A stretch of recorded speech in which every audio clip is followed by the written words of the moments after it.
ঠিক যখন স্টার্ট হয়েছে। নমস্কার, আমি সারাজাহা চ্যানেল থেকে বলছি। এখানে সেউতি গ্রামে আমরা এসেছিলাম, তো সেই গ্রামেরই একজন মেম্বার, ওনার সাথে কিছু কথাবার্তা বলে ওনার কী সমস্যার সমাধান হয় সেই হিসেবে আমরা ওনার কাছে এসেছি। ম্যাডাম, আপনি কিছু বলুন। নমস্কার, আমার নাম কমলাক্ষী দাস। আমি সোনাপুর জিপির 1 নম্বর ওয়ার্ডের বুথ সদস্যা। আজকে জন্মাষ্টমী আমার তরফ থেকে সবাইকে প্রীতি ও শুভেচ্ছা জানাই।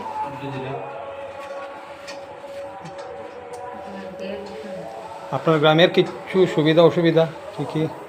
সবাই যখন ভোট দিয়ে আমাকে বানিয়েছে বুথ মেম্বার, আমি চেষ্টা করবো আগামী 5 বছরের মধ্যে গ্রামের রাস্তাঘাট